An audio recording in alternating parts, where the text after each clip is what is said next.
할렐루야. 우리 옆분과 인사합시다. 하나님 우리 함께 하십니다. 시작. 하나님 우리 함께 하십니다. 얼굴 보면서 인사할까요? 당신의 얼굴을 보니 하나님의 얼굴을 보는 것 같습니다. 시작. 당신의 얼굴을 보니 하나님의 얼굴을 보는 것 같습니다. 항상 인사하다 보면 하나님의 얼굴을 보기 싫어하는 이들이 있어요. 안 쳐다봐. 끝까지 안 봐. 예. 다 저를 주목해 주시기 바랍니다. 여러분, 불조심 표하면 바로 생각나는 게 있죠. 뭡니까? 그래요. 꺼진 물도 다시 보자. 누가 만들었는지 진짜 잘 만든 표죠. 꺼진 물도 다시 보자. 그런데 이제는 이런 표가 나와야 할 것 같습니다. 버린 배터리도 다시 보자. 왜입니까? 전기차 시대가 도래하면서 폐배터리 산업이 황금알을 낳는 거위가 될 것이라는 전망이 계속 나오고 있기 때문입니다. 기사를 보니까 전기차 배터리 재활용 시장은요, 연평균 26% 성장하고 있고요. 2040년에 가면 약 87조 원 규모의 시장이 될 것이라고 하더라고요.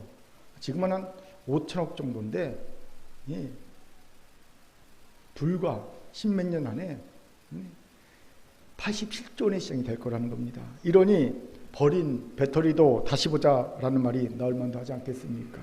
그런데 단지 폐배터리만 다시 봐야 할 것이 아닙니다. 우리가 쉽게 버리는 생활 쓰레기도 다시 봐야 합니다.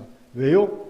그것 중 상당수가 관심과 애정을 가지고 다시 보면 황금알을 낳는 거위로 변신할 것들이기 때문이죠. 실제로 쓰레기 더미에서 황금알을 캐고 있는 사람이 있습니다.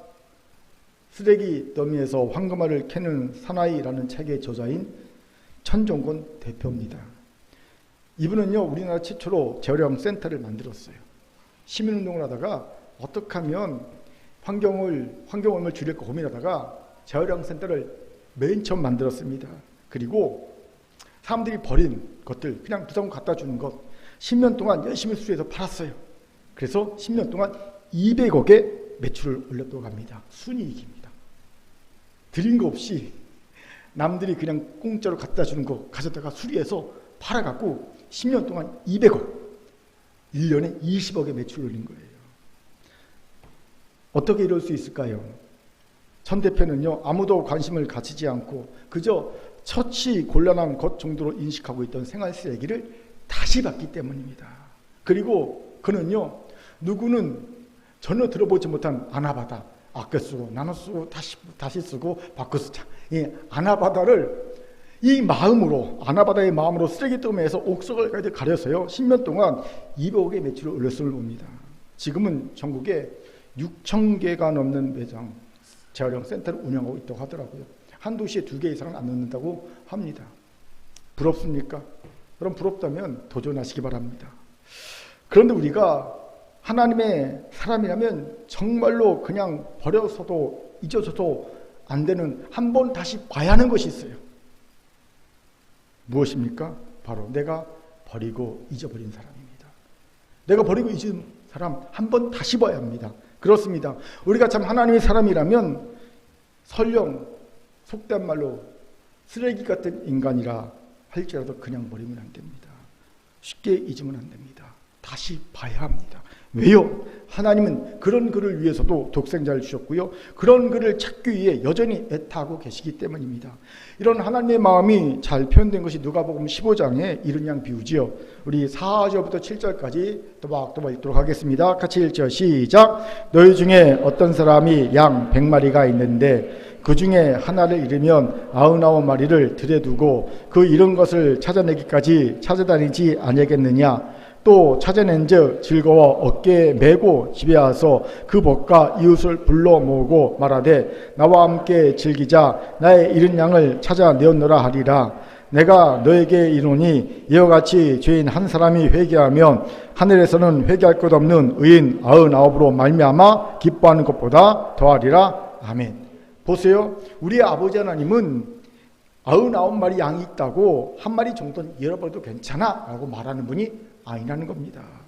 아버지 하나님은요, 잃어버린 한 마리의 양 때문에 가슴 아파하시고 그 양을 찾기까지 찾는다는 거예요. 그런데 그 한 마리 양이 어떤 양입니까? 못된 양입니다. 속된 말로 쓰레기 양입니다. 어떻게 그런 말을 할 수 있을까요? 본문에 보니까 그 양을 찾으니까 어떻게 합니까? 목자가 어깨에 메었다고 하지요. 이게 무슨 의미인지 아십니까? 주인이 그 양의 다리를 일부러 부러뜨렸다는 겁니다. 다시 마음대로 도망 못 다니게 하려고. 실제로 목자들은 자꾸 무리에서 이탈해서 제멋대로 도망다니는 양, 그 양을 보면요, 이게 죽을 확률이 높거든요. 들짐승에 먹히거나 절벽에 떨어져서. 그러면요, 차라리 죽는 것보다 낫다 싶어서 그 양의 다리를 똥각 부러뜨립니다. 그리고 어깨에 메고 돌아옵니다. 그러니 생각해 보세요. 주인이 이럴 정도의 양이니 못된 양이 맞지요? 맞습니다. 그럼에도 주인은 이 양을 절대 포기하지 않고 있습니다. 이것이 바로 우리 아버지 하나님의 마음입니다. 그렇게 우리가 참 하나님의 자녀라면 우리도 이 마음을 가져야 합니다. 그런데 우리 현실은 어떻습니까? 우리는 너무 쉽게 사람을 버려버립니다. 잊어버립니다. 그리고 다시 한번 보지 않습니다. 내게 잘못을 저질렀다고, 내게 쓰레기짓을 했다고. 그에게 다시금 회복할 기회조차 줄 생각을 하지 않습니다. 한번 쓰레기로 낙인 찍으면 영원히 그는 내게 평생 쓰레기일 뿐이지요. 왜 그럴까요? 사람 고쳐 쓰는 것이 아니야 라는 세상에 준 말을 그대로 받아들이는 거예요. 이 잘못된 가치관인데 이거 그대로 받아들이는 겁니다. 여러분, 만약 이 말이 맞다면 우리도 갱생 불가능한 존재들입니다. 우리 중 의인이었던 사람이 어디 있습니까? 없습니다. 우리도 다 한 가지로 치우쳐 죄인된 한마디로 쓰레기였습니다. 그런데 그리스도 예수 안에서 새로운 피조물로 재창조된 은혜를 얻어서 그나마 성도꼴, 사람꼴하고 사는 것 아닙니까? 우리도 갱생의 기회가 주어졌기에 이나마 이 꼴로 사는 것 아닙니까? 그럼 우리가 사람 고쳐 쓰는 것이 아니라는 가치관을 가지고 있다면 자신이 어떻게 그리스도인 되었는지를 모르는 심각한 수준의 사람일 수밖에 없습니다. 개구리 올챙이 시절 생각하지 못한다고. 우리가 그런 꼴이지요. 그렇게 생각을 바꿔야 합니다. 내게도 갱생의 기회가 주어졌듯이 그에게도 갱생의 기회가 주어져야 합니다. 쓰레기 같은 나도 하나님이 다시 한번 봐줬듯이, 하나님이 다시 한번 봐주신 거 아닙니까? 버릴 수밖에 없는 우리를 하나님이 다시 한번 봐주셨듯이 우리도 그를 다시 한번 봐줘야 합니다. 결코 쉽게 버리고 잊어버려서는 안 된다는 겁니다. 바라기에는 우리 주변에서 우리가 실망해서 상처를 받아서 버리고 잊어버렸던 이들이 생각나거든 다시 볼 수 있길 바랍니다. 이것이 우리를 참 하나님의 자녀로 만들어주게 될 줄 믿습니다. 아멘. 자, 우리 옆분과 이렇게 인사해 봅시다. 버리고 잊은 이들을 다시 봅시다. 시작. 버리고 잊은 이들을 다시 봅시다. 아멘. 왜 이런 얘기를 합니까? 오늘 본문에서도 공동체가 버리고 잊어버리고 다시 보지 않는 이들을 기억하고 찾아내고 있는 에스라의 모습을 볼 수가 있기 때문입니다. 무슨 말입니까? 본문을 봅시다. 본문은 학사 겸 제사장인 에스라가 바벨론에서 예루살렘으로 함께 돌아갈 이들을 아하와 강변으로 모아놓고 인원을 점검하고 있는 내용입니다. 3일 동안 인원을 점검하는데 이때 에스라는요, 뭔가 잘못되었음을 발견하게 됩니다. 우리 같이 에스라 8장 15절 읽도록 하겠습니다. 같이 읽죠. 시작. 내가 무리를 아와로 흐르는 강가에 모으고 거기서 3일 동안 장막에 머물며 백성과 제사장들을 살핀 중 그 중에 레위 자손이 한 사람도 없는지라. 아멘. 인원을 점검하니 놀랍게도 모인 사람 중에 레위 자손이 단 한 명도 없다는 거예요. 여러분, 레위 자손이 누구입니까? 12지파 중에서 특별하게 선별되어서 하나님의 성전을 섬기는 직무를 맡은 아주 소중한 존재들 아닙니까? 그런 중요한 직무를 맡은 이들이 단 한 사람도 부름에 응답하여 아와 강변으로 나오지 않은 겁니다. 중요한 질문이 생기죠. 왜 레위 자손은 단 한 명도 오지 않은 것일까요? 크게 두 가지 추정할 수 있어요. 먼저는 아무도 개인적으로 레위 자손을 챙겨주지 않았다. 두 번째는 그들이 예루살렘에 갈 이유가 없어 보였다. 무슨 말입니까? 먼저 레위 자손을 이스라엘 다른 자손들이 개인적으로 안 챙겨준 겁니다. 에스라가 예루살렘을 갈 사람을 모은다는 것은 아닥사스 왕의 조서를 통해 바벨론 전국에 이미 공포되었습니다. 에스라서 7장 13절의 내용이죠. 조서로 자, 바벨론에서 예루살렘을 갈 사람들 모여라고 이미 공포되었어요. 그렇기에 아마도 레위 자손도 이 사실을 알고 있었을 겁니다. 그런데 이들은 단 한 명도 안 갔을까요? 다른 자손 중 그 누구도 어떤 누구도 개인적으로 연락을 취해 권면하지 하지 않았을 가능성이 큽니다. 제게도 이런 경우가 있어요. 제가 장신대 신대원, 광로루 신대원 91기입니다. 그 91기 단톡방이 있고요. 단톡방에 가입되어 있습니다. 그런 탓에 동기 모임이 있으면 몇 월 며칠 몇 시에 어디서 어떤 안건으로 동기가 모입니다 라고 항상 공고가 뜹니다. 그럼 그걸 보고요. 카톡방에서 보고요. 아, 이 동기 모임이 있구나. 제가 압니다. 그리고 안 갑니다. 잊어버립니다. 제가 굳이 동기 모임에 대해 부정적 생각을 가진 것이 아니에요. 왜요? 귀찮기 때문이죠. 차라리 그 시간에 앞에 있는 일, 교회 일 처리하는 게 낫다는 생각을 하기 때문에 안 갑니다. 잊어버리고 안 가지요. 그런데 간혹 갈 때가 있어요. 언제인지 아십니까? 개인적으로 제게 참석해달라고 전화가 올 때입니다. 특별히 친한 친구 목사가 야 네가 안 가면 나도 가기 뻘쭘하잖아. 같이 가자라고 읍소하면 이 무거운 엉덩이가 들려집니다. 그리고 모처럼 만에 동기모임에 나갑니다. 이것이 인간입니다. 아마 레위 자손도 이러하지 않았을까 싶습니다. 에스라가 교환할 사람들 모으고 있다는 거 알고 있습니다. 그런데 아무도 개인적으로 연락해주지 않은 겁니다. 권면해주는 이가 없던 거지요. 이러기에 레위 자손 단 한 사람도 아와 한꺼로 모이지 않았음을 짐작해 되지요. 이것의 의미가 뭔지 아십니까? 흥미롭게도 레위 자손들은 이스라엘 다른 자손들에게 버려지고 잊혀진 존재가 되었다는 거예요. 왜일까요? 어쩌면 그들은 서로 잊고 살고 싶고 보지 않고 살고 싶은 존재들이었기 때문이 아닐까 싶습니다. 생각해 보세요. 이스라엘 사람들의 자부심의 근원, 선민사의 핵심이 되는 근원이 뭐가 있을까요? 예루살렘 성전입니다. 예루살렘 성전은요, 이스라엘 사람들의 자부심의 근원입니다. 하나님 우리 함께 하심의 증거고요. 선민사상의 핵심 증거입니다. 그리고 레위 하면 바로 떠오르는 것이 뭡니까? 예루살렘 성전입니다. 레위는 예루살렘 성전을 섬기는 자들이니까. 그런데 그 예루살렘 성전이 파괴되었습니다. 있을 수도 없고 있었어도 안 되는 일이 벌어진 겁니다. 즉 이스라엘 사람들에게는 기억하고 싶지 않은 큰 수치와 큰 상처가 바로 예루살렘 성전이었던 거죠. 성전 파괴였던 겁니다. 기억하고 싶지 않은 거예요. 돌아보고 싶지 않은 겁니다. 돌아보고 기억하면 상처고 아픈 겁니다. 그냥 기억해서 잊고 싶은 겁니다. 그러니 예루살렘 성전과 뗄래야 뗄 수 없는 관계에 있던 레위 자손들, 이스라엘 사람들은요 기억하고 싶지 않은 겁니다. 레위 자손을 보면 성전이 떠오르니까 보고 싶지 않은 거예요. 마찬가지로 레위 자손도 다른 자손들을 보면 큰 자책감과 아픔을 느껴야 했을 겁니다. 어찌됐든 성전을 섬기던 이들이 자신이었으니까 성전이 파괴에 가장 큰 책임을 느꼈을 이들도 레위인이었을 것임을 우리가 쉽게 짐작할 수 있죠. 이러니 서로 되도록 보지 말자. 멀리 떨어져 서로 안 보고 모른 척하고 잊고 살자, 이런 관계가 되었을 가능성이 높다는 겁니다. 이런 관계였기에 아무도 레위 자손에게 개인적으로 연락하지 않았음을 추정하게 되죠.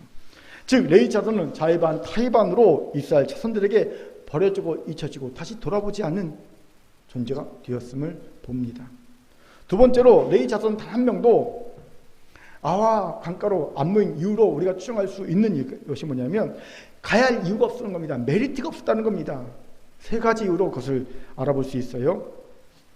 첫째, 예루살렘으로 먼저 귀환한 이들이 보내준 정보가 부정적인 이야기였다는 거죠. 부정적인 이야기들 뿐이었다는 겁니다. 무슨 말입니까?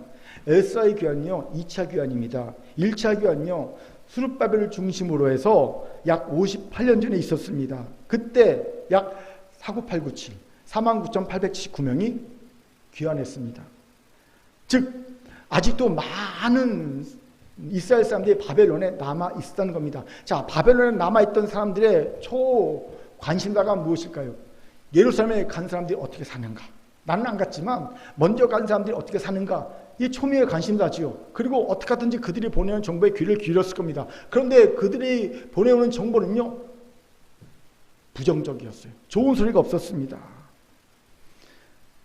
예루살렘 성은 폐허가 되었다. 성전도 폐허가 되었다. 그래서 실황과 들짐승의 거처가 되었다. 사람 살 곳이 못 되었다. 성전이라고 열심히 해서 지어봤는데 옛날 솔로몬 성전과 비교하니까 이건 성전이라고 말할 수 없이 초라하다. 이런 소리 들려오고요. 겨우여서 정착국 살려니까 거기에 살고 있는 이민족들이 호시탐탐 우리를 죽여 노리고 있다. 우리는 생명의 위협을 항상 느끼며 살고 있다. 이런 정보들이 계속 오는 겁니다. 그러니 가고 싶은 마음이 들겠습니까? 두 번째로 레위인들은 귀환해봐야 별 볼 없다는 생각을 하게 되었다는 겁니다. 왜요? 이미 예루살렘에는요 제사장과 레위인들이 있었기 때문입니다. 그러니 자신들이 가봐야 환영을 받겠나 싶은 생각이 들었던 거죠. 보세요. 성전이 활발하게 운영되고 있다면 자신들이 가도 일자리가 있어요. 환영받습니다. 그런데 성전이 초라합니다. 그리고 아직 재정비 되지 않은 상태입니다. 그런 상태에서 이미 기존 레위인들이 있습니다. 가봤자 이건 밥그릇 싸움이나 해야 되는 그런 처지로 전락할 수 있을 확률이 높죠. 그러니 가고 싶지 않은 거예요. 굳이 뭐. 더군다나 다른 지파들은 가면 되찾을 기업이라도 있죠. 땅이 있지 않습니까? 그런데 레위인은요 기업이 없어 땅이 없어요. 원치 안 받았으니까. 그러니까 메리트가 없습니다. 우리가 가봐야 뭐 특별한 뭐가 있을까? 메리트가 없는 겁니다. 안 모인 거죠. 세 번째로 이들은 이미 나름대로 잘 살고 있었기 때문입니다. 17절에 보면 가시베아 지방이라는 지명이 나오지요. 에스라가 레위인들이 한 명도 오지 않자 신속하게 가시베아 지방으로 모든 족장과 명철한 사람 요아리과 엘라단을 파견합니다. 왜요? 가시베아 지방에 왜 파견합니까? 왜냐하면 학자들의 말에 의하면 이 가시베아 지방에 이 레위인들이 자기 나름대로의 그 마을을 만들어 살았다는 겁니다. 성막을 짓고 성막을 돌보며 전문성을 유지하면서 일하면서 살았다는 겁니다. 즉 이방 나라에 있었지만 레위인들은 그럭저럭 잘 살고 있었다는 거죠. 그런데 굳이 내가 여기서 또 성막을 섬기면서 잘 살고 있는데 굳이 내가 가서 고생할 일이 뭐가 있어? 이런 마음이 들었다는 겁니다. 보세요. 이런 상황에서 예루살렘 귀환이 큰 매력으로 다가왔겠냐는 겁니다. 다가올 수 없겠죠. 그런데 이런 속사정을 이스라엘 백성이 몰랐을까요? 정확히 몰랐을지라도 대강 알았을 겁니다. 말해봤자 안 와. 레위 지파 사람들이 우리가 가져가 말해봤자 올 이유가 없어. 말해봐야 우리 입만 아프고 괜히 자존심만 상해. 이런 마음이 들었을 거라는 겁니다. 그러니까 아예 권하지도 않은 거죠. 우리도 그렇잖아요. 말해봤자 안 와. 그런 사람이 권하지 않지 않습니까? 그와 같은 거지요. 이런 상황에서 서로 버려진 존재, 잊혀진 존재, 다시 돌아보지 않을 존재가 되어가고 있던 겁니다. 그리고 아무도 이것을 문제로 여기지 않았습니다. 단 한 명만 빼고, 바로 제사장 에스라만 빼고. 그는 레위인이 단 한 명도 없다는 사실을 발견합니다. 그리고 그들을 데리러 갈 사람을 급히 파견합니다. 공동체가 급히 해결해야 할 큰 문제로 여긴 겁니다. 우리 같이 10절 읽도록 하겠습니다. 같이 읽지요. 시작. 가시바 지방으로 보내어 그곳 족장 이또에게 나가게 하고 이또와 그의 형제 곧 가시바 지방에 사는 느디님 사람들에게 할 말을 일러주고 우리 하나님의 성전을 위하여 성의자를 데리고 오라 하였더니 아멘. 중요한 질문이 생기지 않습니까? 왜 에스라는 이 문제를 공동체가 급히 해결해야 할 가장 큰 문제로 여겼을까요? 혹시 에스라가 귀환할 사람들의 숫자에 목을 메고 있는 이였습니까? 우리 목사들이 막 숫자에 목을 매지 않습니까? 예, 그처럼 그렇게 목을 맸습니까? 아닙니다. 여러분 2차 귀환 때 숫자는 불과 1754명이었습니다. 그리고 가시바 지방에 가서 데리고 온 레위 자손의 수는요 불과 39명이었습니다. 39명. 즉 에스라가 귀환할 인원수의 목을 맺기에 레위 자손을 모시러 간 것이 아니라는 겁니다. 원래 전체 인원도 1753명이었고 기껏 데리고 온 것도 39명밖에 안 되거든요. 그러니까 인원의 목을 매서 데려온 게 아니라는 거죠. 그럼 왜 이렇게 이들을 데려오라 모시러 오라 했을까요? 중요한 이유가 있습니다. 레위 자손이 빠지면 이스라엘 12지파가 이루어지지 않기 때문입니다. 에스라는 비록 숫자는 적지만 12지파가 골고루 참여한 귀환대를 구성하려 했습니다. 이스라엘 12지파가 완벽하게 참여한 귀환대를 구성하려 했죠. 왜요? 이 귀환은 단순히 바벨론에서 탈출이나 바벨론에서 예루살렘으로 귀환이 아니라 그것으로 끝나는 것이 아니라 약속의 땅, 하나님의 주신 기업을 향한 승리의 행진이어야 했기 때문입니다. 마치 이스라엘 백성이 출애굽만이 아니라 애굽에서 탈출만이 아니라 하나님의 주신 약속의 땅 가나안 땅을 향해 승리의 행진을 향해 나아가면서 12지파로 진을 짜서 광야길을 행진했듯이 바로 그런 행진을 구상한 겁니다. 그래 우리는 단순히 바벨에서 탈출하는 것이 아니야. 우리 옛 조상들이 12지파 진을 짜서 약속 땅을 향해 진군해 나갔듯이 우리도 그렇게 바벨론에서 약속 땅을 향해 12지파가 진군해 나가는 거야. 이 생각을 가졌던 거지요. 그러기 위해서 레위지파가 필요했던 겁니다. 12지파가 있어야 됐던 거죠. 레위지파가 없다면 이스라엘 백성 12지파가 완성되지 않는 겁니다. 완전한 이스라엘 12지파의 완성을 위해 레위지파가 꼭 필요했던 겁니다. 그런데 이건 에스라의 생각만이 아닙니다. 하나님도 그러하십니다. 누가복음 15장에 나오면 잃어버린 드라크마 비유가 나오거든요. 한 여주인이 10개의 드라크마가 있었는데 그 중에 한 개의 드라크마를 잊어버립니다. 그래서 이 여인이 집안을 찾고 찾습니다. 온통 집안을 사사히 쥐어서 결국 그 잃어버린 드라크마 한 은전 하나를 찾아냅니다. 자, 그 뒤에 이 여인이 황당한 일을 벌이죠. 어떻게 합니까? 벗과 이웃들을 불러서 동네 잔치를 합니다. 이게 뭡니까? 배보다 배꼽이 더 큰 거죠. 겨우 기껏 은전 하나 찾고 동네 잔치 해버리니 이건 이런 마이너스가 없죠. 왜 이런 어리석은 짓을 했을까요? 그녀에게서 이 은전 하나는 단순 은전 하나의 가치 이상의 의미를 가졌기 때문이죠. 가치를 가졌기 때문이죠. 왜일까요? 주석학자들의 의하면 이 은전은 단순 은전이 아니라 목걸이 있죠. 10개의 은전으로 만들어진 목걸이를 구성하는 하나였을 것이라 주장합니다. 그러니까 귀금속 목걸이, 그 당시 귀부인들이 거는 귀금속 목걸이가 은전 10개로 구성되어 있는데 그 중에 하나였다는 거죠. 그렇게 하나가 빠지면 이 전체 목걸이가 의미가 없어지는 거예요. 사용 못하는 겁니다. 이 하나가 들어가야지 비로소 10개의 목걸이가 완성되면서 온전한 목걸이 역할을 한다는 거지요.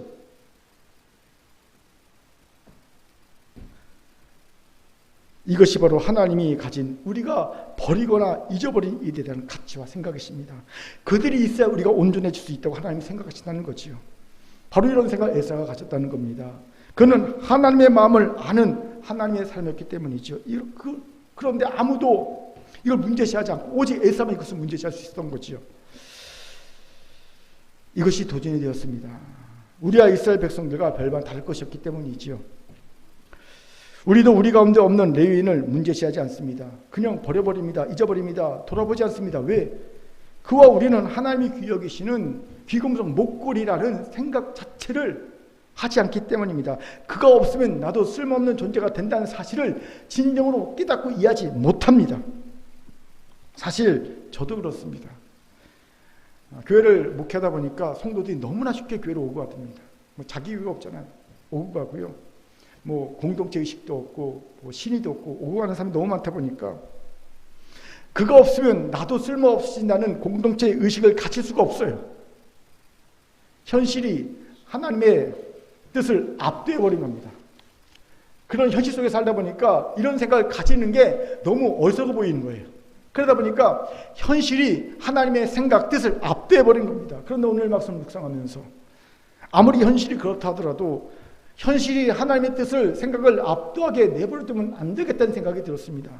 진정 우리가 하나님의 사람이고 하나님의 공동체라면 이런 현실에 적어도 저항해야 한다는 생각을 하게 된 겁니다. 사랑하는 긍휼 성도 여러분, 우리 가운데 없는 레위인은 어쩌면 한때는 우리와 함께 열심히 하나님의 비전과 꿈을 향해 애를 쓰던 이들일 수 있습니다. 그런데 지금은 이런저런 이유로 서로 버려버리고 잊어버리고 뒤돌아보지 않는 이들이 되어 있을 겁니다. 어쩌면 심한 경우는 우리는 마치 그들을 쓰레기처럼 여기고 있을지도 모릅니다. 그런데 하나님은 그들을 잊지 않고 계십니다. 하나님은 그들도 찾고 계십니다. 여전히 그들과 우리가 한 공동체라고 말씀하십니다. 그들을 찾아 데려오라고 하십니다. 물론 쉬운 일이 아닙니다. 아니, 난감하고 어려운 일입니다. 일단 그들이 거부할 겁니다. 참, 귀뚱으로도 안 들을 겁니다. 공동체를 떠날 때의 상처가 그대로 남아있거나 공동체에 대한 부정적 이야기를 계속 듣고 있을 가능성은 높습니다. 또 이미 다른 공동체에서 열심히 신앙생활을 하고 있을 가능성은 높습니다. 즉 하와 강가에 모이지 않은 레위 자손들이 가졌던 그 모든 이유를 그들도 똑같이 갖고 있을 가능성이 높다는 겁니다. 이러니 난감하고 어려운 일이 아닐 수 없죠. 아마 마찬가지로 에스라의 명령을 받은 이들도 되게 난감하고 어려웠을 겁니다. 그걸 알고 에사가 특별히 명철한 사람 두 사람을 딸려보낸 건 아니겠습니까? 야, 그냥 가서는 안 돼. 명철한 똑똑한 사람이 가서 말해. 그런 건 아니겠습니까? 그런데 놀라운 사실이 있어요. 물론 많은 사람들이 있는 레인 중에서 39명밖에 모이지 않았지만 그래도 놀랍게도 39명이 왔다는 거예요. 한 명도 못 올 수밖에 없는, 못 올 수 있는 가능성이 높았는데 39명이 왔다는 것 아닙니까? 여기서 중요한 질문이 생기죠. 어떻게 이럴 수 있었을까요? 몇 가지 이유를 찾을 수 있어요. 먼저 이스라엘 공동체가 그들을 데려오는데 한마음이 되었다는 거예요. 우리 16절을 같이 읽겠습니다. 16절 같이 읽죠? 시작! 이에 모든 족장 곧 엘리에셀과 아리엘과 스마야 엘라단과 야립과 엘라단과 나단과 스가랴 무슬람을 부르고 또 명철한 사람 요아립과 엘라단을 불러. 아멘. 16교에서 에스라는 레위인을 데리러 가는데 모든 족장과 공동체도 특별히 명철하다고 인정하고 있는 요아립과 엘라단을 파견합니다. 물론 이들만이 아니지요. 이들이 가시밭지망으로 가서 가시밭지망의 족장 이또와 함께 또 이또의 형제 느드림 사람들과 함께 레위인들을 설득하러 갑니다. 한마디로 이스라엘 온 공동체가 함께 모아서 떼거지로 대표적인 족장들 다, 명철 사람 다, 그 다음에 이또와 느드림 사람 다 함께 그들을 설득하러 간 겁니다. 질문 생겨, 왜 이렇게까지 할까요? 두 가지 이유가 있습니다. 먼저 레인들이 가지고 있을 공동체에 대한 부정적 생각을 제거하기 위함입니다. 우리는 이렇게까지 너희들을 귀하게 여겨. 너희들 우리와 함께하길 온 이스라엘 공동체가 특별한 사람만이 아니라 에스라만이 아니라 우리 온 전체가 너희들을 원해. 이런 메시지를 담은 거지요. 그래야 그들의 부정적 생각을 제거할 수 있기 때문입니다. 여러분, 레위인들은 이스라엘 공동체가 자신들 어떻게 생각하고 여겼을까요? 당연히 저도 우리를 싫어해. 이런 생각을 하거나 더 심한 사람들은 우리를 혐오하고 있어. 이런 생각을 하고 있지 않았을까요? 왜요? 자신들에게 맡겨진 일을 망쳐버린 이들이 가지는 피해의식 때문입니다. 누가 뭐라고 하지 않아도 레위인들은요, 성전 파괴에 대한 크나큰 책임의식을 느꼈을 겁니다. 그리고 자신들이 잘못했다고 생각하는 이들은 눈치를 안 줘서 스스로 눈치를 봅니다. 내가 뭔가 잘못했어요 그러면요, 뭐라고 안 해도 괜히 눈치를 보게 돼 있어요. 남들이 뭐라 안 해도 남들이 날 비난하는 것 같습니다. 여기서 누가 얘기하면 꼭 내 얘기하는 것 같아요. 누가 쑥덕쑥 그러면 저 내 흉보나 이런 마음이 듭니다. 레위인들이 그랬다는 겁니다. 피해의식에 젖어 있었다는 겁니다. 그렇게 에스라는 이들의 부정적 마음을 제거해 주기 위해 온 이스라엘 전체가 그들을 얼마나 원하고 있는지를 총출동하는 거 보여주고 있는 겁니다. 우리가 다 이런 마음이야. 두 번째로 혹여나 이스라엘 공동체 가운데 있을 수 있었던 레위인들에 대한 부정적 생각을 잠재우기 위해서라는 거죠. 생각해 보세요. 이스라엘 백성들은 스스로 알아서 아와 강변을 모였습니다. 이들이라고 못 올 이유가 없었겠습니까? 못 올 상처가 없었겠습니까? 당연히 있었겠죠. 이들도 나라를 이룬 백성인데 이들도 얼마든지 못 올 이유가 있었습니다. 못 올 상처가 있었습니다. 그런데도 불구하고 이들은 명령에 순종해서 왔어요. 모든 걸 버리고. 그런데 정작 가장 먼저 모여 이스라엘 레위인들이 한 명도 안 온 겁니다. 왜 레위인들이 가장 먼저 모여와야 했을까요? 여러분, 예루살렘을 향해 귀환하려는 이들이 가장 첫 번째 목표가 뭡니까? 성전에서 제사 드리고 성전을 다시 세우는 것. 그게 그들의 귀환의 목표 아닙니까? 그것 때문에 모든 일상을 포기하고 예루살렘으로 가는 것 아닙니까? 성전 제사, 성전에서 하나님께 예배드리며 성전을 다시 활성화시키는 것, 그것이 이들의 귀환의 목표입니다. 그러려면 누가 있어야 됩니까? 제일 중요한 사람이 누굽니까? 레위인들 아닙니까? 그렇게 가장 먼저 모여 있어야 하는 것이 레위인이라는 겁니다. 그게 도리에 맞는 행동이지요. 그런데 도리에 맞지 않았습니다. 돈이 삐져서 하는 것 같습니다. 이때 공동체는 무슨 생각이 들까요? 자기들이 뭐 잘하겠다고 서운하고 삐져? 우리는 그럼에도 불구하고 다 알아서 포기하고 왔는데 왜 우리가 자기들을 모시러 가야 해? 도리어 가장 먼저 와서 우리를 기다려야 하는 게 도리 아니야? 이런 도리도 모르는 인간들을 왜 우리가 데리러 가야 돼? 그것도 총출동해서? 충분히 들 수 있는 생각이지요. 바로 이런 부정적 생각을 에사가 일수해버리는 겁니다. 도리어 온 이스라엘을 총출동시킴으로 그들이 공동체에 얼마나 귀중한 존재인지를 선포해버린 겁니다. 여론을 잠재운 겁니다. 이것도 도전이 되지요. 우리 가운데 부재한 레인을 찾으려 할 때 모두 찬성한 것은 아닙니다. 반대의 마음을 가진 이들도 있습니다. 분명히 생깁니다. 그런데 아십시오. 적은 노력이 빵을 금방 부풀리게 하듯이 이런 부정적인 마음은요, 공동체에 금방 전파됩니다. 당연히 이 마음을 가지게 되면 레인들은 못 옵니다. 안 옵니다. 사람은요, 느끼거든요. 아, 나를 싫어하는구나. 거부하는구나. 여전히 나에 대해 정죄의 마음이 있구나. 그런 마음이 듭니다. 그리고 설령 왔다 하더라도요, 그냥 떠납니다. 더 큰 상처를 받고. 그렇게 공동체가 한 마음이 되어야 합니다. 이를 위해 여러분, 레인에 대한 부정적인 마음이 자기의라는 옛사람에 의한 생각임을 여러분 분별할 수 있어야 합니다. 그렇습니다. 판단과 정죄의 마음은요, 성령의 마음이 아닙니다. 판단과 정죄의 마음은요, 자기의라는 옛사람이 준 생각일 뿐입니다. 이 자기의, 옛사람이 준 자기라는 생각을 갖고 있는 한 우리는 절대 한 마음을 가질 수 없고요, 절대 연약한 자를 품을 수 없습니다. 그렇게 여러분 자기를 십자가에 처리해야 합니다. 내 자기는 예수 함께 십자가에 못 박혀 죽었고 장사되었으면 나는 부활하여 새 생명으로 살고 있다.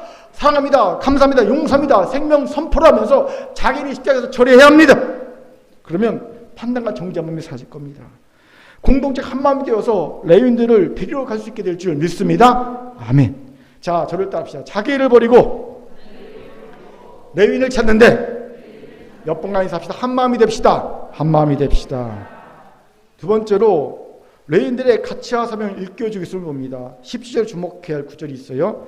바로 우리 하나님의 성전을 위하여 섬길 자라는 구절입니다. 에사가 이 말을 한 이유가 뭘까요? 레위인들에게 전하는 겁니다. 왜 이 말을 전하라고 할까요? 레위인들에게 그들의 가치와 사명을 일깨워주기 위함입니다. 쉽게 말해 하나님께 공동체에 너희들은 여전히 필요하고 소중한 존재야. 너희들은 여전히 하나님께 우리에게 필요한 존재야. 소중한 존재야. 이 말을 해주고 싶은 거예요. 이것을 주목합시다. 사람은요, 사회적으로 난 쓸모있는 존재야 라는 자기 효용감을 느낄 때 자존감을 회복합니다. 자존감을 이루는 세 가지 축이 있어요. 하나가 자기 조절감, 내 스스로 뭔가 할 수 있는 자기 조절감. 또 하나가 자기 안정감, 그냥 스스로 편안하다, 안전하다 느끼는 거. 그리고 하나가 이 자기 효용감이거든요. 이 자기 효용감을 느낄 때 사람은요, 자존감이 회복되고요, 건강해집니다. 지금 에스라가 자존감의 바닥을 치고 있던 레위 자손에게 이 자기 효용감을 높여주고 있는, 말을 해주고 있는 겁니다. 즉 그들의 가치와 사명이 여전히 유효해. 이걸 누가 말해준 거예요? 대제사장이자 학자인 에스라가 선언해 준 겁니다. 아무도 그 말 못합니다. 최고 높은 지위에 있는 대제사장 에스라가 너희들은 여전히 우리 하나님의 성전을 위해서 일할 수 있는 사람들이야. 자격이 충분해. 필요해. 빵빵빵 선언해 주는 겁니다. 그리고 이것이 레위 자손에게 큰 위로가 되었을 것 같습니다. 그들은 자신이 인정받고 배려받고 있다고 느꼈을 것 같기 때문이죠. 왜입니까? 여러분, 진정한 배려는요, 서로를 이해해 주는 것보다 인정해 주는 것에 있기 때문입니다. 제가 우연히 카페에 들어갔는데 카페 액자에 이게 딱 붙어있더라고요. 마음에 확 와닿았습니다. 진정한 배려란 서로를 이해해 주는 것보다 인정해 주는 것이다. 이게 마음에 와닿았어요. 여러분, 사람이 나를 인정해 주고 있다고 느낄 때 우리는 배려받고 있다고 느끼는 거예요. 이러면 자기 효능감이 높아집니다. 그리고 장수가 자기를 알아주는 주인을 위해 목숨을 걸듯이 사람은요, 자기를 인정해주고 배려해주는 공동체 사람을 위해 헌신하게 되어 있어요. 찾아오게 되어 있어요. 여기에 악한 대적의 방해가 있습니다. 악한 대는 어쩌든지 가치와 사명을 잃어버리도록 가진 수를 닫습니다. 이를 위해 쓰는 대표적 방법이 있죠. 먼저는요, 인정과 칭찬에 인색한 공동체를 만드는 겁니다. 간단합니다. 판단과 정죄에 능하게 합니다. 자기가 충만하게 만드는 겁니다. 그러면 인정과 칭찬 안 합니다. 충분히 인정과 칭찬 해줄 만한 일을 했어도요, 인정과 칭찬을 안 합니다. 박하게 합니다. 한다 하더라도 반드시 뒤에 뭐가 붙습니다. 그런데 말이야. 예를 들어, 너무 잘했어. 축하해. 그런데 말이야, 좀 더 잘했으면 참 좋았을 텐데 이건 좀 부족한 것 같아. 이렇게 말합니다.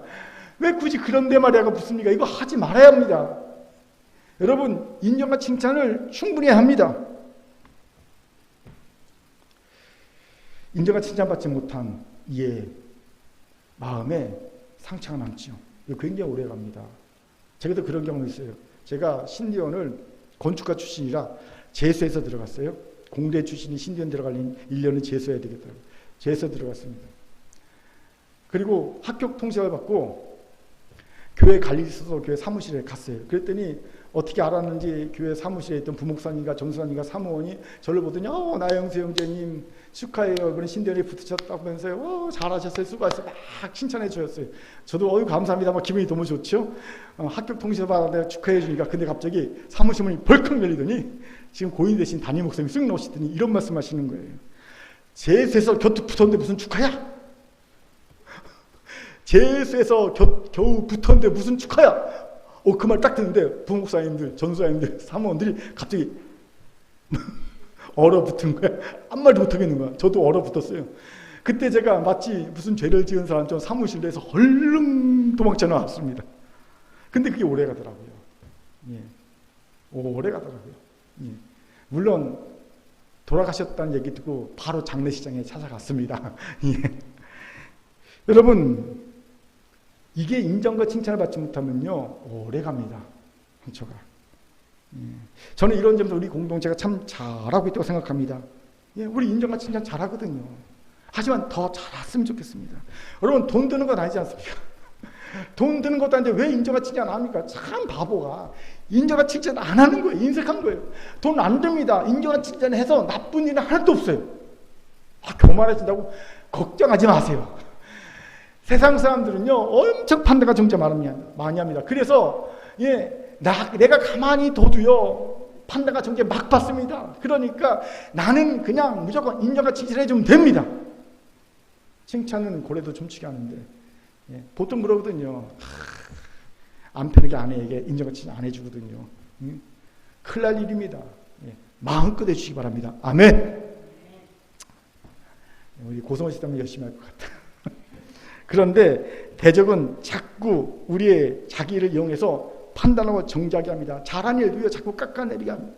여러분, 사람은요 아무리 잘난 사람도요 잘한 일도요 깎아내려고 마음먹으면 깎아내릴 게 있어요. 흠 잡아오려고 해봅시다. 흠 잡힙니다. 검찰 막 수사 막 그냥 어마어마하게 수사해 보십시오.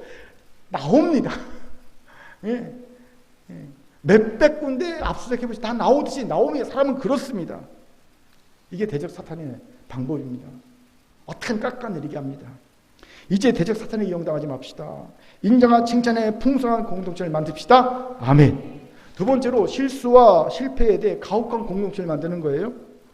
이러면 사람들이 실패를 두려워합니다. 그래서 도전하지 않습니다. 왜? 실패할 것 같으면 도전하지 않아요. 가혹한 처벌을 받으니까. 그리고 간혹 실패를 하게 되면 큰 자책감에 빠집니다. 그리고 공동체를 떠나게 됩니다. 그 판단과 정죄의 눈빛이 너무 싫어서 공동체를 떠나게 되죠. 저는 이런 자책에 빠져서 자기 혼감을 잃어버리고 헤매다가 사명의 자를 잃어버리고 공동체를 떠난 이들을 목회 한 28년 하면서 많이 봤습니다. 그렇게 저는 실패에 대해서는 절대 뭐라고 하지 않습니다. 대신 제가 나무랄 때 언제인지 아시고 실패했다고 포기했을 때 그때는 뭐라고 합니다. 실패 자체는 이게 나무랄 일이 아니에요. 근데 실패했다고 포기하는 것은요 나무랄 일입니다. 또 제가 적극적으로 후원하는 경우 뭔지 아십니까? 실패했음에도 다시 도전할 때는 무조건 응원해 줍니다. 전 지금까지 그렇게 왔습니다. 그런데 아쉽게도 하나님의 사람들이 실패를 너무 두려워하고 있더라고요. 왜일까요? 실패의 진짜 의미를 모르기 때문입니다. 제가 재밌게 읽은 책이 있어요. 오은 작가의 다독임이라는 산문집인데 이 산문집에 이런 글이 있어요. 제가 소개합니다. 이제 막 초등학교에 입학권처럼 보이는 두 명의 아이가 휴대전화를 들여다보며 게임에 열중하고 있었다. 사탕을 부숴서 미션을 달성하는 게임이었다. 화면 위로 You failed라는 문구가 떴다. 한 아이가 미간을 찌푸렸다. 이게 무슨 뜻이야? 실패했다는 거야. 다른 한 아이의 표정이 덩달아 어두워졌다. 그 모습이 몹시 귀여워서 다시 나는 둘에게 다가가 물었다. 실패가 무슨 뜻인지 아니? 다시 한 판 하라는 거예요. 야무지게 대답한 아이의 모습을 보니 웃음이 절로 나왔다. 그렇습니다. 실패는 다른 의미가 아니라 다시 한 판 하라는 겁니다. 그게 실패의 의미입니다, 여러분. 그런데 왜 실패를 가혹하게 대합니까? 왜 실패를 두려워합니까? 아십시오. 우리가 포기하지 않는 한 실패는 영원히 없습니다. 진행 중인데 뭐라고 실패할 수 있겠습니까? 나 아직 하고 있어. 근데 어떻게 실패라고 얘기할 수 있겠습니까? 하고 있잖아요. 예, 우리 큰교회가 계속 비전과 사명에 달려가고 있습니다. 그러는 한 우리의 비전과 사명이 실패하지 않았습니다. 예, 그거예요. 그렇게 사단에게 속지 맙시다. 도리어 너그럽고 실패한 자를 배우해주는 공동체가 됩시다. 그는 적어도 도전한 자이기 때문에 실패한 이는 도전한 자예요. 이럴 때 실패한 자책감으로 효능감이 떨어져서 사망자의 공동체를 떠난 일이 없습니다. 오히려 실패한 이 모일 겁니다. 실패했어도 그들을 푸근히 안아주는 공동체가 있으면 거기로 모입니다. 우리 안에 있는 레인들이 모여들 수 있는 겁니다. 그런 공동체를 만들기 바랍니다. 아멘. 자, 저와 저를 따라합시다. 자기 오는 감을 세워주는 옆분과 인사합시다. 공동체가 됩시다. 공동체가 됩시다. 아멘. 세 번째로 레인을 데려올 수 있던 이유로는요, 느디님 사람들의 희생과 헌신이 있었기 때문임을 봅니다. 우리 20절 읽겠습니다. 같이 읽죠. 시작. 다윗과 병들이 레이 사람들을 섬기라고 준 느디님 사람 중 성전 일꾼은 220명이었는데 그들은 모두 지명받은 이들이었더라. 아멘. 그래서 느디님 사람들은 어떤 사람이냐면요, 솔로몬 때 레윈들과 성전을 일을 하는 노예였습니다. 종이었습니다. 주로 외국인들, 전쟁 포로들을 느디님 사람을 해서 성전에서 레인을 도와 레인의 종으로 일하게 했어요. 그런데 에스라가 이들을 시켜 레인들 데려오게 하고요, 레인에게 220명의 느디님 사람들 종으로 주었음을 봅니다. 그러니까 39명의 레인들이 모인 거예요. 느디님 사람들 220명 종으로 주니까 모인 겁니다. 여러분, 이것이 놀랍지 않습니까? 생각해 보세요. 이스라엘의 나라를 갖추고 있을 때야 느디님 사람 레인의 종으로 살 수 있었지만 이건 나라가 망한 상태 아닙니까? 또 망한 지 70년이 훨씬 넘어갔어요. 나라가 망했는데, 그래서 레윈도 바벨론의 종, 느디님 사람도 바벨론의 종, 서로 같은 종인데 왜 굳이 다시 자유롭게 살고 있는 느디님 사람들이 레윈의 종이 됩니까? 너도 종 나도 종인데, 예전에 이스라엘이 있을 때야 느디님 사람들이 전쟁 포로되고 그래갖고 종으로 했지만, 이제는 나라가 망해서 너도 종 나도 종인데 내가 왜 굳이 레윈의 종이 돼? 이러면 되지 않겠습니까? 그치요? 심지어 느디님 사람들은요, 가시밭 지방에서 자기 나름대로의 정착촌을 만들어서 자유인으로서 잘 살고 있었거든요. 그런데 왜 그들이 굳이 예루살렘에 돌아가서 레윈의 종으로 삽니까? 이것을 기도하다가 하나님께서 제게 알려주신 답이 있습니다. 시편 84편 10절을 같이 한번 읽어봅시다. 같이 읽겠습니다. 시작. 주의 궁전에서의 한 날이 다른 곳의 천나보다 나은 즉 악인의 장막에 사는 것보다 내 하나님의 성전 문지기로 있는 것이 좋사오니. 아멘. 이 시인 다윗은요, 주의 성전을 사모해서, 즉 하나님을 사모해서 세상의 왕궁에서 첫날 왕으로 떵떵거리며 사는 것보다 주의 성전에서 문지기로 있는 것이 훨씬 더 낫다고 고백합니다. 왕보다 문지기가 낫다고, 성전이라면 하나님을 사랑하기 때문에. 바로 이 마음을 느디님 사람들이 가졌다는 겁니다. 그들은 자유롭게 바벨론에서 사는 것보다 비록 다시 레인의 종이 되어 섬기는 삶을 살더라도 하나님의 성전에서 섬기는 삶이 더 좋았던 겁니다. 하나님을 사랑하기. 그렇게 이들은 레인을 위해 스스로 희생을 헌신할 수 있었던 거죠. 종으로 낮아진 겁니다. 그리고 이들 때문에 철없고 연약한 레인들이 다시 귀한 데에 합류하게 된 겁니다. 이들의 희생과 헌신을 딛고 이것이 도전이 되었습니다. 우리가 버리고 잊어버린, 그리고 다시 돌아오지 않은 레인을 다시 찾아 데려오고 싶습니까? 그렇다면 그건 말로만 감정으로만 될 일이 아니에요. 대신 우리도 느디님 사람이 되어야 합니다. 여기에 우리 연약함이 있죠. 우리가 왜 느디님 사람이 되지 못합니까? 왜 레인을 데려오지 못합니까? 그러기에는 우리의 자존심이 용납을 하지 못합니다. 내 자기가 결사 반대합니다. 내 자기 사람, 자기 애가 뒷골을 잡고 뒤로 넘어집니다. 안 돼! 그러고 넘어집니다. 그러니까 안 되는 거예요. 느디님 사람이 안 되는 거예요. 저의 문제도 우리의 문제지요. 어떻게 해야 합니까? 느디님 사람들처럼, 다윗처럼 하나님을 사랑해야 합니다. 하나님을 사랑하게 되면 불가능하다고 여겼던 일이 가능합니다. 자존심 죽일 수 있습니다. 자기 포기할 수 있습니다. 자기 사랑 십자가에 못 박을 수 있습니다. 사랑에는 모든 걸 이기게 하는 가능한 힘이 있기 때문입니다. 헤이그 국제재판소의 초대 스위스 위원장이자 작가였던 칼 힐티가 이런 얘기를 했어요. 사랑은 모든 것을 이깁니다. 그렇습니다. 사랑이 이기지 못할 것은 단연코 없습니다. 그렇게 우리가 하나님을 진정으로 사랑하게 되면 못할 일이 없습니다. 이기지 못할 것이 없습니다. 넘지 못할 장애가 없습니다. 제가 이번 주에 도전받은 목사 얘기를 금요일 때 했지 않습니까? 제 친구 윤 목사가 생명일기 모임 세미나를 갔는데 한 몇십 명의 목사님들이 모여서 양수리에 있는 물의 정원이라는 곳에서 세미나를 했어요. 1박 2일 동안. 그런데 그 암사동에서 목회하는 목사님이 그 세미나에 참석하시는데 그 암사동 그 목사님 목회하는 그 장로님이 세미나에 찾아오신 거예요. 그리고 모든 목사님들 점심 다 대접하고 차까지 다 대접한 겁니다. 그러면서 하시는 말씀이 저는 우리 담임 목사님에게서 예수님의 모습을 보았습니다. 우리 담임 목사님 때문에 예전에 우리 교회 성도들은 짐승이었는데 이제 사람 꼴을 하고 있습니다. 그래서 저는 우리 담임 목사님 하신 일에 열심을 다해 섬겨드리기로 결단했습니다. 그래서 담임 목사님이 세미나 안 되니까 일부러 찾아와서 그 모든 목사님들 식사 다 대접하고 차까지 다 짚어 가신 거예요. 그 얘기를 듣고 우리 친구 윤 목사가 그 목사님이 도대체 어떤 분인가 하고 유심히 봤대요. 지금까지 그분의 행동을 쭉 살펴봤대요. 그랬더니 한 가지 보이는 게 있더래요. 그분의 기쁨과 자원함으로 낮아서 섬기는 일을 하더라는 겁니다. 언제나 기쁨과 자원함으로 잘 섬기더라고요. 낮아서 섬기더라고요. 공동체로. 아, 저분은 저게 저분의 은사구나. 섬기는 게 은사구나. 낮아서 섬기는 게 은사구나. 그러면서 우리가 한탄했잖아요. 윤 목사, 우리는 안 돼. 당신도 귀남이잖아. 나도 귀남이야. 당신도 딸 셋의 아들 하나지. 난 딸 넷의 아들 하나지. 우리는 성김을 받고 귀남으로 자서 안 돼. 아이고, 우리는 안 되는구나. 한탄했던 기억이 있습니다. 예. 여러분, 보세요. 낮아져서 섬기니까 짐승 같은 성도가 사람 모습으로 변하지 않습니까? 그런데 어떻게 낮아서 섬길 수 있는지 아십니까? 하나님을 사랑하기 때문입니다.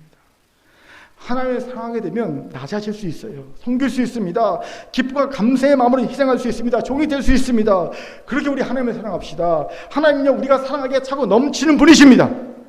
그 하나님은 이미 우리를 사랑하신 분입니다. 우리에게 사랑하게 고백하신 분입니다. 우리를 사랑해서 낳으셨고요, 만드셨고요, 우리의 죄악을 위해 그 아들 독생자 예수 그리스도 십자가에 못 박아 죽게 하셨고요, 우리를 천국으로 인도하시기에 보혜사 성령을 우리 가운데 보내주신 사랑의 하나님입니다. 그 사랑의 하나님이 우리에게 너 사랑해 말씀하시고 우리가 마음을 열기를 기다리고 계십니다. 오늘도 여러분의 마음을 두드리시면서 내 사랑을 받아도라고 고백하고 계신 분이 우리 하나님이십니다.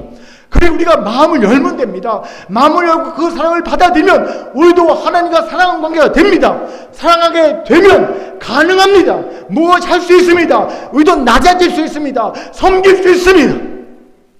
우리도 낮아져 섬겨서 느드는 사람이 될 수 있고요. 우리가 버리고 잊었던 레위인들, 우리를 딛고 공동체에 올 수 있습니다. 다시 하나님의 사람이 될 수 있습니다. 이뤄내갈 길 바랍니다. 아멘. 옆분과 인사합시다. 하나님을 사랑하는 너드님 사람이 됩시다. 너드님 사람이 됩시다. 이제 말씀 마치죠. 얼마 전에 이런 생각을 했어요. 기도하다가 문득 하나님 앞에 섰을 때 가장 두렵고 후회된 일이 무엇일까 생각했습니다. 그때 가장 먼저 떠오른 것이 내가 버리고 잊어버리고 돌아보지 않은 이들, 그들일 거라는 생각이 문득 들었어요. 물론 그렇게 된 것에는 내 연약함과 죄악, 공동체의 연약함과 죄악, 그들의 연약함과 죄악이 함께 있음을 부인할 수 없습니다. 그렇게 먼저 회개해야겠다는 생각을 했습니다. 여러분, 회복의 첫 단계는 무조건 회개입니다. 회개해야 뭔가 시작됩니다. 회개했습니다. 그런 제게 말씀을 쭉 읽는데 오늘 말씀이 확 눈에 박혔어요. 우리 하나님의 성전을 위하여 성기를 데려오라. 이 말씀이 눈에 확 박혔습니다. 그리고 이 말씀을 하나님이 묵상케 하셨습니다. 오늘 메시지를 증거하게 하신 거예요. 사랑하는 큰교회 성도 여러분, 우리 가운데 마땅히 함께할 이들이 없습니까? 그는 한때 나와 함께 하나님의 신 비전과 사명을 위해 애를 쓰던 자일 겁니다. 그런데 우리는 쉽게 그를 버렸습니다. 잊었습니다. 자의반 타의반으로. 그리고 돌아보지 않았습니다. 꺼진 문은 돌아보면서, 배터리는 돌아보면서, 그는 돌아보지 않았습니다. 오늘 하나님이 우리가 버리고 잊고 돌아보지 않은 레인을 생각나게 하신다면 이제 그를 데리러 갑시다. 이를 위해 첫째, 자기 일을 버리고 레인을 찾는데 공동체 한 마음이 됩시다. 두 번째, 자기 운운감을 세워주는 공동체가 됩시다. 이를 위해 칭찬과 인정이 풍성하며 실패에 너그러운 공동체가 됩시다. 세 번째, 레인을 섬겨주는 자기 생각 섬김에 느드리는 사람이 됩시다. 이를 위해 하나님을 진정으로 사랑합시다.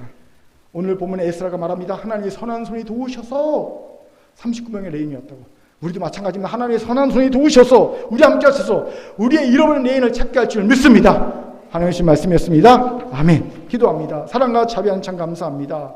하나님의 선한 손에 도우셔서 우리가 회개하고 주 앞에 나가오니 우리 잃어버린 레인을 우리가 잊어버리고 우리가 버리고 다시 돌아버린 레인을 다시 찾게 도와주시고 우리가 온전히 이스라엘 공동체 하나님의 공동체 이루게 도와주옵소서. 우리에게 참 사랑을 더하여 주옵소서. 감사드리며 예수님 이름으로 기도합니다. 아멘.